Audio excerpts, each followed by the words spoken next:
La mayoría de los conceptos pertenecieron al ámbito religioso, algunos bueno, al ámbito político, pero lo que voy a explicar es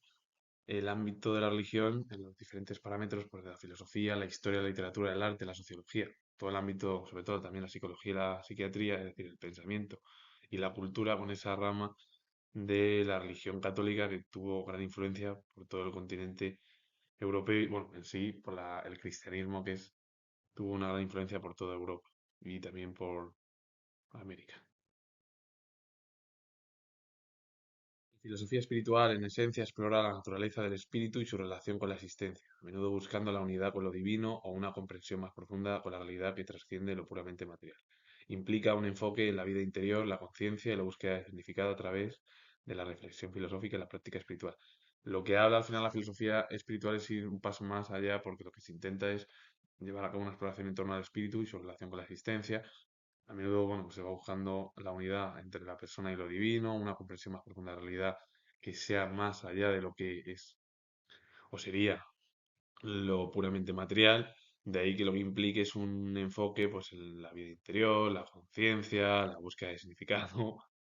a través de la reflexión filosófica y la práctica espiritual. Es decir, que en sí la filosofía espiritual se centra en el ámbito del pensamiento con ir más allá de lo que existe en la propia realidad a través de los sentidos, con el objetivo de tener un significado nosotros profundamente, que sería lo ideal, lo espiritual, que no podemos llegar o que ya no,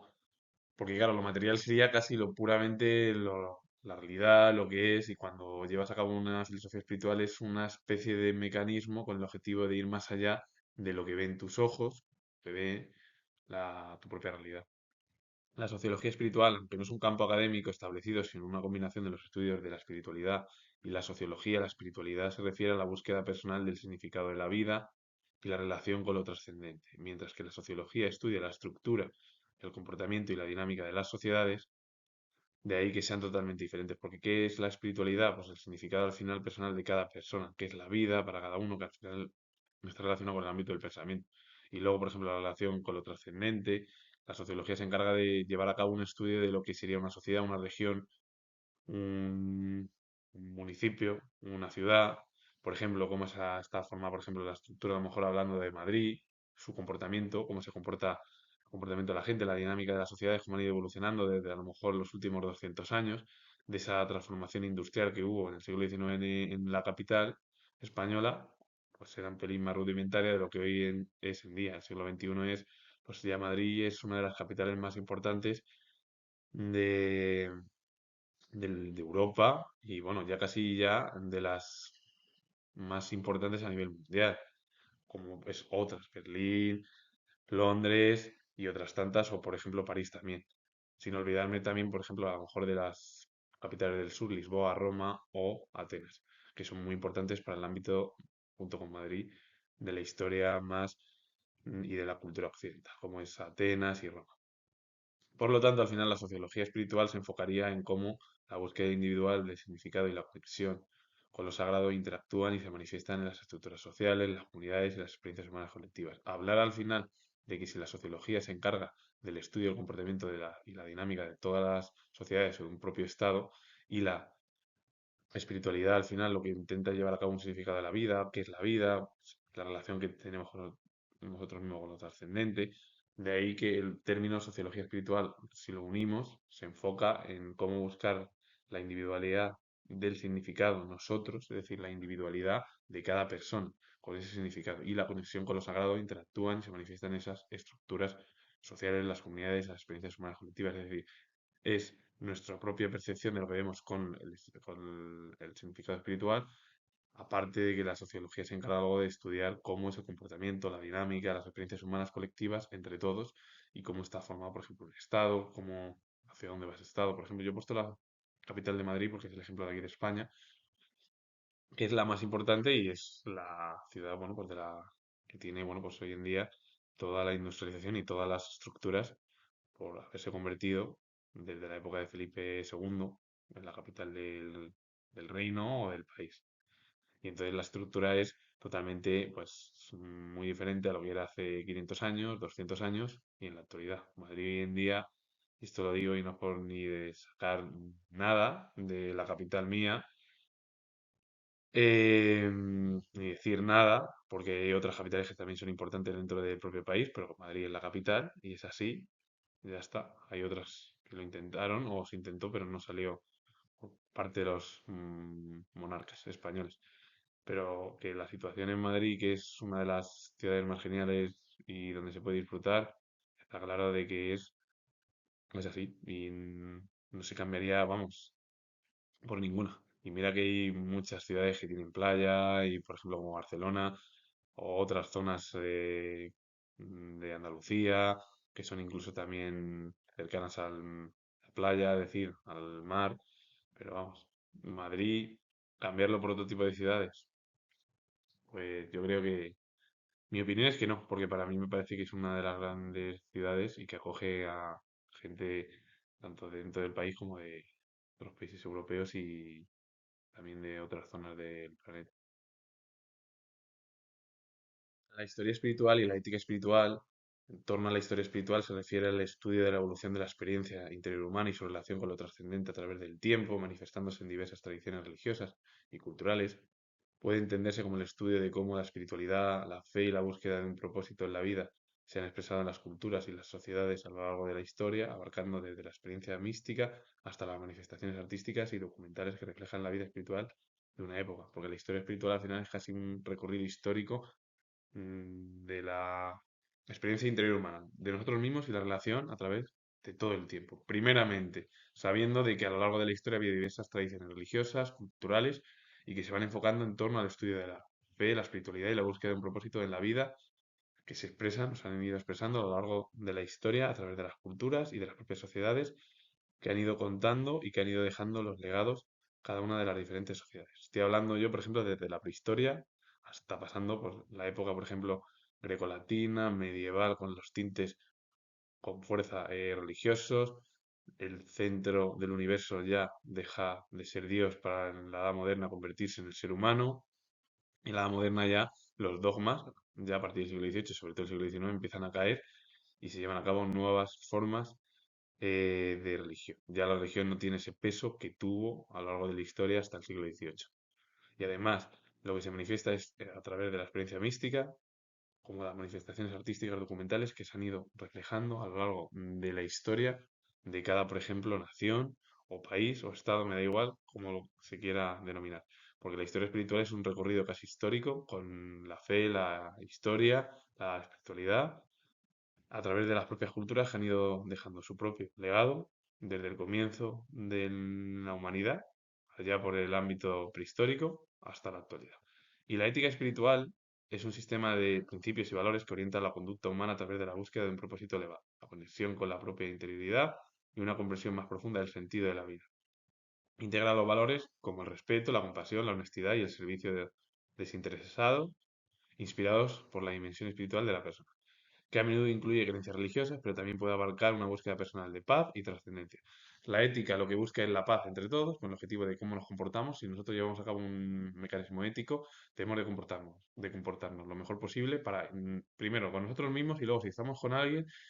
lo mejor posible con ella, porque, o con cualquier persona, ya sea en los ámbitos de las amistades o el de tipo de pareja. Porque a veces los seres humanos no nos comportamos bien. El problema es que la ética espiritual sería incluso ir más allá todavía. Si la ética normal es el comportamiento, cómo nos comportamos, cómo llevamos a cabo nuestras funciones en la ética, pues en la vida, cómo somos nosotros primero interiormente, ese comportamiento individual. Luego, posteriormente, el comportamiento colectivo. Pues la ética espiritual lo que lleva a cabo es recoge las definiciones de la propia ética con el propósito de llevar a cabo una vida incluso más allá de lo que no se podemos comprender a través de nuestros sentidos. Es esa propia interioridad y una comprensión mucho más profunda de lo que sería la vida en sí. Si la ética es la vida en general, terrenal, a través del mundo de los sentidos, el mundo sensible, quitando del medio del mundo inteligible. Que por cierto, el mundo inteligible poco tiene que ver, y lo repito yo sin historiador, con el mundo espiritual religioso, nada tiene que ver. ¿Y qué es lo que integra la ética espiritual como la ética normal? El respeto, la compasión, la honestidad y el servicio desinteresado.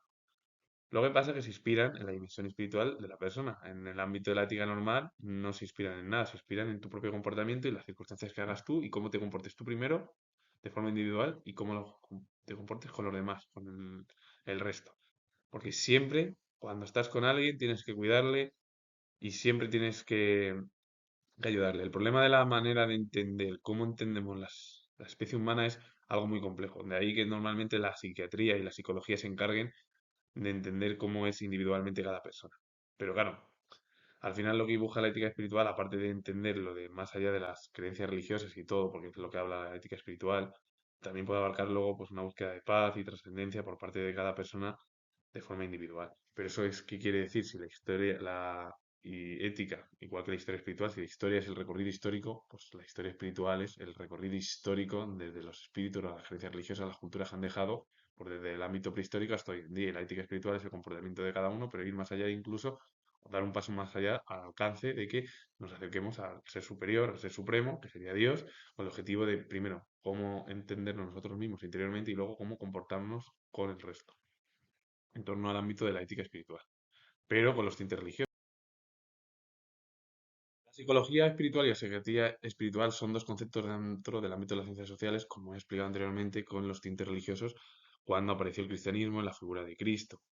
La psicología espiritual es un campo que integra la psicología con la espiritualidad para estudiar la experiencia humana, la búsqueda de significado y el propósito vital y cómo las creencias espirituales influyen en el bienestar mental y personal. Este enfoque holístico, que sería ese enfoque general, integral, todo, considera la dimensión espiritual como una fortaleza humana, enfocándose en la sanación del alma a través de la conexión con un nivel espiritual mayor. También sería la autotrascendencia y la comprensión de uno mismo. Pero claro, si la psicología lo que intenta llevar a cabo son conceptos para sanar la mente del ser humano y cómo y comprenderle lo personal y cómo se encuentra y cómo está y hacerle preguntas y llevarle a cabo herramientas imaginarias con el objetivo de que tenga una vida más o menos acorde y lo más feliz posible, la espiritualidad en la psicología, la psiquiatría lo que intentan llevar a cabo es casi una experiencia humana, pero todavía más allá incluso del propio interior y el propósito vital con las creencias espirituales que tenemos cada persona. Esto quiere decir que todo está influido por la manera de entender de que al final todo este enfoque general integral, que es un todo, que sería un enfoque holístico, es que incluso la dimensión espiritual como una fortaleza humana se enfoca más en la sanación del alma a través de la conexión o con un nivel espiritual mayor, la autotrascendencia y la comprensión de uno mismo. Es decir, que incluso la propia psicología espiritual lo que intenta llevar a cabo es que con este acercamiento al ser supremo que sería Dios, el ser humano podía incluso hasta sentirse más feliz. ¿Qué es lo que sucede con la psicología normal? Eso no es igual, porque la psicología normal o la psiquiatría normal lo que intentan llevar a cabo son técnicas científicas, empíricas, que cómo podemos llevar a cabo este caso de esta persona, cómo hay que ayudarle, cómo hay que llevarle cómo hay que darle o llevar a cabo las herramientas o darle unas herramientas con el objetivo de que tenga una vida lo más feliz posible. Cuando entendemos nosotros, yo siendo historiador, que el ser humano es muy complejo, cuando estás con alguien o cuando eso, hay que cuidarle. Esto no quiere decir que la manera de entender, cada uno tenemos nuestro propio pensamiento, pero la manera de que hay que tener una visión global siempre. Y yo no lo digo en el ámbito de la religión ahora porque yo no estoy hablando, una visión global y general cuando estás con alguien, ya sea con las amistades, em, con tu pareja o con pareja, da igual, con el objetivo de entender a la otra persona. Eso siempre, porque la situación hoy en día es muy difícil y también se sabe que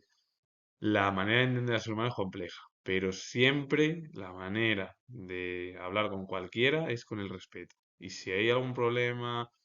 o no problema tal, o lo único que quieres es fortalecer la relación, lo mejor es hablarlo con la otra persona. Siempre, siempre, porque hay que fortalecer siempre las relaciones, ya sea en pareja o de amistades,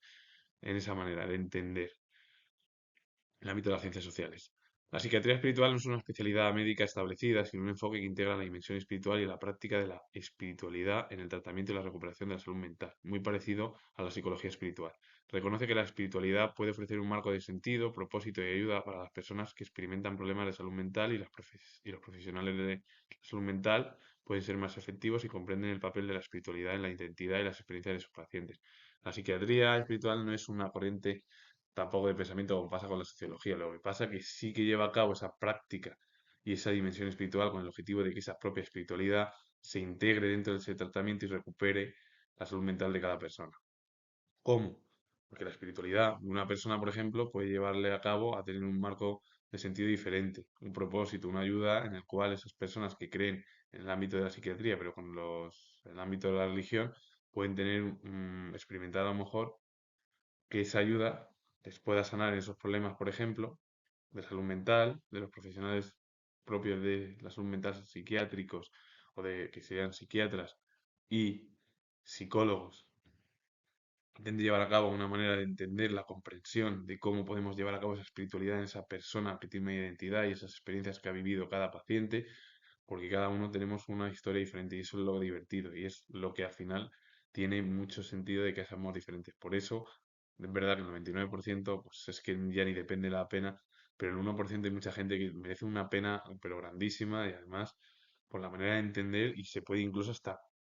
tener pues una, bueno, se puede hasta confiar porque el 99% a veces es muy difícil de entender a cada persona y sobre todo individualmente también es algo muy complejo por parte de la psique mental que tenemos cada ser humano. Pero para entender la psicología espiritual y la psiquiatría espiritual es llevar a cabo dimensiones con los experimentos científicos y empíricos de de ambas materias, pero llevarlas a cabo, pues ir un paso más allá que sería acercarse a la deidad. El sincretismo cultural es la mezcla, fusión o amalgama de dos o más tradiciones culturales que dan lugar a una nueva identidad cultural híbrida con elementos de las culturas originales. Se observa en contextos de intenso contacto entre pueblos, como el mestizaje entre culturas europeas, indígenas y africanas, que se producen, por ejemplo, en Iberoamérica, la fusión grecorromana o la integración de prácticas religiosas como la Virgen de Guadalupe, pero si el sincretismo filosófico y el sincretismo en sí, si el sincretismo es casi unir un montón de ideas, el sincretismo filosófico es unir un montón de ideas filosóficas con el objetivo de llevar a cabo, que os expliqué en un vídeo que he subido del sincretismo filosófico, por si lo queréis ver y para que lo leáis, por si os apetece verlo, ese término del sincretismo filosófico, que es la unión de diferentes estructuras filosóficas. ¿Qué ejemplo pondría yo en el sincretismo filosófico? Unir racionalismo con empirismo. ¿Se puede llevar a cabo? Sí. ¿Que quede bien? Pues no puede quedar tan bien porque primero ser empírico lleva a cabo a través del mundo de los sentidos y las ideas innatas se desechan y en cambio en el mundo del racionalismo las ideas innatas sí que se llevan a cabo como la principal función del pensamiento filosófico. Y el sincretismo cultural es unir diferentes culturas, por ejemplo, europeas, en América del Sur, en América, en África, que hay un montón de culturas y muchos, aparte de de la inmigración, sobre todo, pues eso, que se entremezclan, que puede haber fusión o incluso no quiere decir que actualmente en la edad contemporánea haya habido unión y mestizaje entre las diferentes culturas. Es que ya en la época de la antigua, en Grecia y Roma, existió la cultura greco-romana o otro tipo de integraciones religiosas. En torno al sincretismo político es la combinación y fusión de diversas teorías, ideologías, actitudes u opiniones políticas para crear una nueva síntesis o visión política. Se refiere a la amalgama de distintas corrientes de pensamiento para dar lugar a un nuevo sistema que integra elementos de varios enfoques. El sincretismo político es como el sincretismo filosófico, es unir diferentes teorías políticas con el objetivo de llevar a cabo una política que se recojan de unas ideas, de otras, se entremezclen y se lleva a cabo un nuevo sistema político. Es como la filosofía. Sería, por ejemplo, socialismo y socialdemocracia o socialismo y liberalismo y unir todo y llevar a cabo una especie de fusión política que sería, pues eso, llevar a cabo una nueva forma de entender o el nacimiento de un nuevo partido político. Si es en la filosofía, pues el nacimiento de un nuevo sistema filosófico. Pero que en realidad la filosofía es más compleja. ¿Por qué? Porque yo puedo hablar de, por ejemplo, de unir el pensamiento aristotélico, la escolástica, con el pensamiento agustiniano y es que es muy complicado, aunque son lo mismo, porque Tomás de Aquino y Agustín de Hipona creen en Dios, ambos, porque son teólogos y aparte filósofos, pues dejaron huella en ese ámbito, pero que es algo, por mi opinión, muy difícil de unir, pero que se puede unir, se pueden unir y se pueden hacer muchas cosas que luego quede bien en la práctica, pues ya a lo mejor es más complejo, pero a lo mejor la teoría queda, queda muy bien y queda bastante en la práctica algo discreto. Wilhelm Robb fue filósofo y economista alemán considerado uno de los padres espirituales del ordoliberalismo. ¿Y qué es el término ordoliberalismo? Es una corriente de pensamiento económico fundada por un grupo de filósofos, economistas, sociólogos y políticos alemanes durante la década de los años 30 y 40, por lo que se considera una variante alemana del liberalismo económico. Es como casi una fusión, una división del liberalismo alemán con el objetivo de llevarlo a cabo, pues ese término que apareció, bueno, pues como una fragmentación de lo que sería el liberalismo en la cultura germana y sobre todo en Alemania. El sincretismo religioso es la combinación de dos más sistemas de creencias religiosas, culturales o políticas para formar una nueva tradición, a menudo resultando de un proceso espontáneo de intercambio cultural o de sería imposición también. Se caracteriza por la coexistencia y asimilación de elementos de distintas religiones, como la mezcla de santos católicos con divinidades africanas en las tradiciones afro-brasileñas. El sincretismo religioso es unir diversos sistemas religiosos, de creencias religiosas, ya sea en el ámbito que sería casi unir creencias religiosas, culturales, políticas, para llevar a cabo una nueva tradición. Y al menudo lo que se lleva a cabo es una especie de un proceso espontáneo, de intercambio cultural, normalmente. Pero el intercambio cultural normalmente es raro, es más una imposición. Cuando el Imperio Romano o en la antigua Grecia se creía como en que había diferentes formas de entender, que había diferentes dioses, no era un dios único. A partir de la aparición del cristianismo en Cristo, Cristo fue perseguido y además no era muy bien recibido por parte de las autoridades romanas, sobre todo. Y en Grecia no existía todavía el cristianismo porque Grecia era anterior, pero vamos, en la antigua Grecia, en la antigua Roma, existían diferentes religiones, como pasaba en la prehistoria, pero Cristo en la época del Imperio Romano no era muy bien recibido, no se entendía, hasta que ya declaró religión oficial y se convirtió en una religión que se impuso toda la cultura europea, aunque luego lo que sucedió en la fragmentación, en la guerra de religiones de la época de la moderna, desde el siglo XVI hasta el siglo XVIII, es cuando empezaron a aparecer nuevas corrientes religiosas. Pero vamos, el cristianismo fue casi una imposición por todo el continente europeo. Lo que pasa es que, claro, el sincretismo religioso también se caracteriza por la consistencia y asimilación de elementos de distintas religiones. Es verdad que mezclar santos católicos a lo mejor con divinidades africanas, como sucede con las tradiciones afro-brasileñas. Y luego el sincretismo cristiano es la fusión de elementos o creencias del cristianismo con otras religiones, tradiciones o prácticas, resultados en un nuevo sistema de creencias. Este fenómeno puede manifestarse como la asimilación de deidades extranjeras en el judaísmo antiguo o en la incorporación de cultos africanos y católicos en Brasil. Para muchos cristianos, sincretismo representa un peligro, ya que contradice las enseñanzas bíblicas sobre la unidad de Dios y la salvación solo a través de Cristo. Pero el sincretismo cristiano y el sincretismo religioso son al final elementos que lo que intentan llevar a cabo son nuevas estructuras, ya sea elementos o creencias del cristianismo con el objetivo de que se unan en la religión, en las tradiciones o en las prácticas para llevar a cabo un nuevo sistema dentro de las creencias cristianas. Este fenómeno al final lo que intenta llevar a cabo son casi una asimilación de diferentes dioses con el objetivo de decir, por ejemplo, el judaísmo antiguo, la incorporación de cultos africanos y católicos en Brasil, por ejemplo, es unir a lo mejor el cristianismo antiguo, que sería el judaísmo que apareció con Cristo, y unirlo con las nuevas tradiciones que hay, por ejemplo, en Brasil, o por ejemplo, en América del Sur, o en las tradiciones africanas, con el objetivo de unir religiones novedosas, nuevas de los últimos 200 años sí, en los continentes africano y sobre todo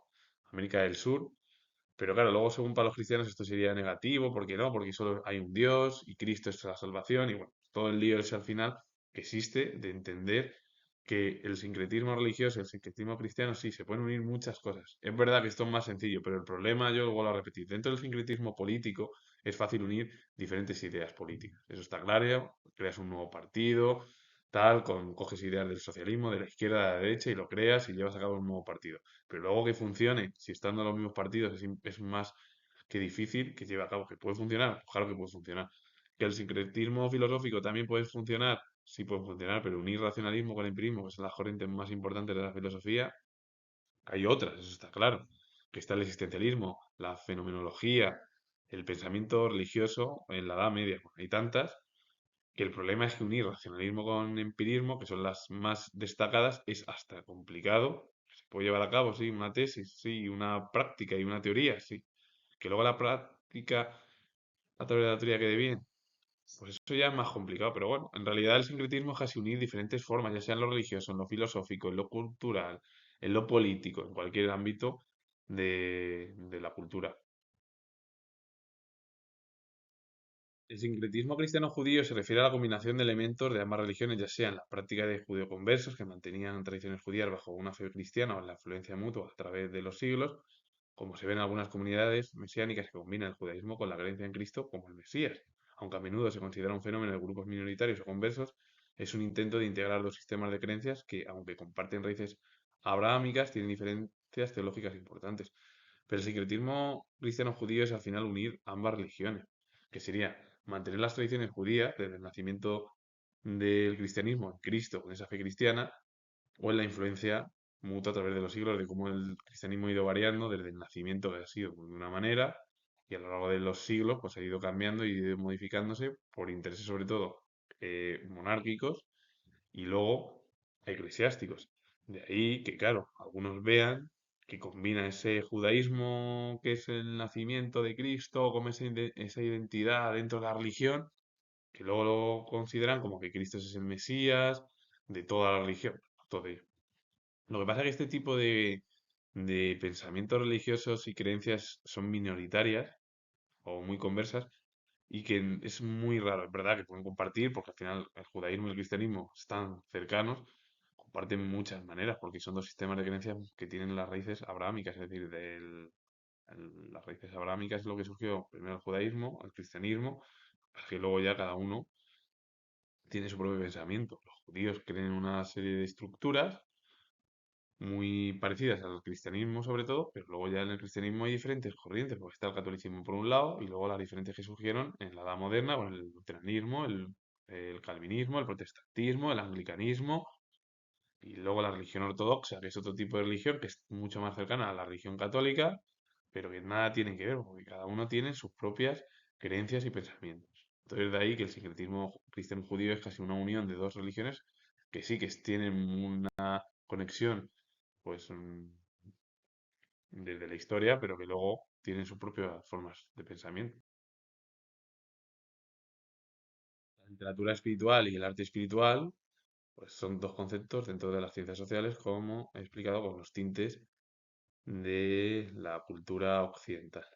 La literatura espiritual abarca una amplia gama de textos que exploran la experiencia humana profunda, el propósito de la vida y la conexión con lo trascendente, abarcando desde textos religiosos y filosóficos hasta obras literarias y de autoayuda. Ofrece enseñanzas y perspectivas sobre la espiritualidad, sirviendo como un espejo del alma y un refugio para encontrar respuestas a preguntas fundamentales. Pero es que en realidad al final la literatura espiritual es casi una especie de arte cercano a la filosofía, porque lo que lleva a cabo es casi esa exploración en torno a esa propia experiencia de cada persona, con una profundidad pues bastante alta. Primero porque se centra incluso en el propósito de la vida y la conexión con lo trascendente, porque la literatura espiritual puede abarcar textos religiosos, puede abarcar textos filosóficos, puede abarcar incluso obras literarias normales que hable cualquier propio escritor y tenga tintes religiosos esa obra. Y a lo mejor no es una obra religiosa. Pueden ser obras de autoayuda, que incluso la propia literatura autoayude a entender lo que es la propia filosofía e incluso te ayude a ti a experimentar qué es la literatura en ese ámbito. Lo que pasa es que el problema es que, claro, al final la literatura espiritual se centra más en la espiritualidad, nada más, y lo único que te sirve es como ese espejo del alma de tu propio yo, que sería metafórico, yo lo comento siendo historiador, y ese refugio para encontrar respuestas a preguntas fundamentales. Pues es como la filosofía espiritual. Es llevar a cabo reflexiones filosóficas con los tintes religiosos. Y el arte espiritual es aquel que busca conectar, expresar y explorar las dimensiones tradicionales divinas y la conexión del ser humano con algo más grande que uno mismo y no se limita al arte religioso, sino que se convierte en una actitud para la contemplación y un acto de iluminación. Este tipo de arte fomenta la introspección, la armonía entre cuerpo, mente y espíritu y puede ser una forma de meditación y autoexpresión, tanto para el artista como para el espectador. Hablar de lo mismo. Es que el arte espiritual es lo mismo que la filosofía, que la historia, con el objetivo de que son ya dimensiones incluso más allá de lo que se ve a través del mundo de los sentidos, porque lo que te lleva a cabo son dimensiones, tradiciones divinas y la conexión del ser humano con algo que es mucho más importante que sería él mismo, que sería lo que se llevó a cabo en la Edad Moderna, de que el ser humano es el centro del universo, ya no Dios, como era en el periodo medieval y en la Edad Media, porque ahí ya no se limita al arte religioso. Al arte religioso, pues cualquier artista puede llevar a cabo, sobre todo en la influencia de la Edad Media europea y española, pues llevas a cabo un arte religioso relacionado con el periodo en el que vivieron muchos artistas, bueno, artistas medievales. Y también incluso historiadores, filósofos y, bueno, escritores. Lo que pasa es que ya esto no es en torno a algo que se limita al arte religioso. Si el arte religioso, por ejemplo, se puede hablar y se dice, bueno, pues la explicación es que Hay muchas obras, catedrales en España, en Madrid, en el norte de España, más en Madrid, sí, el Camino de Santiago, todas esas cosas. La arte espiritual no es una manera, sino es que es una contemplación incluso que va más allá y un acto de iluminación, porque al final lo que une el arte espiritual es cuerpo, mente, espíritu, y que incluso pasa como la literatura espiritual, que sea una meditación o expresión por parte del artista y que el artista lo entienda así, que, por ejemplo, cualquier espectador vea ese cuadro o vea esa obra y diga, pues, bien en darle a entenderlo, a lo mejor puede ser más complejo. Y con ello finalizo. Comentar que soy historiador y si os gusta este vídeo relacionado con el mundo cultural y el ejemplo germano, darle a like, suscribiros, comentar. Repito que soy historiador y nos vemos en el próximo vídeo.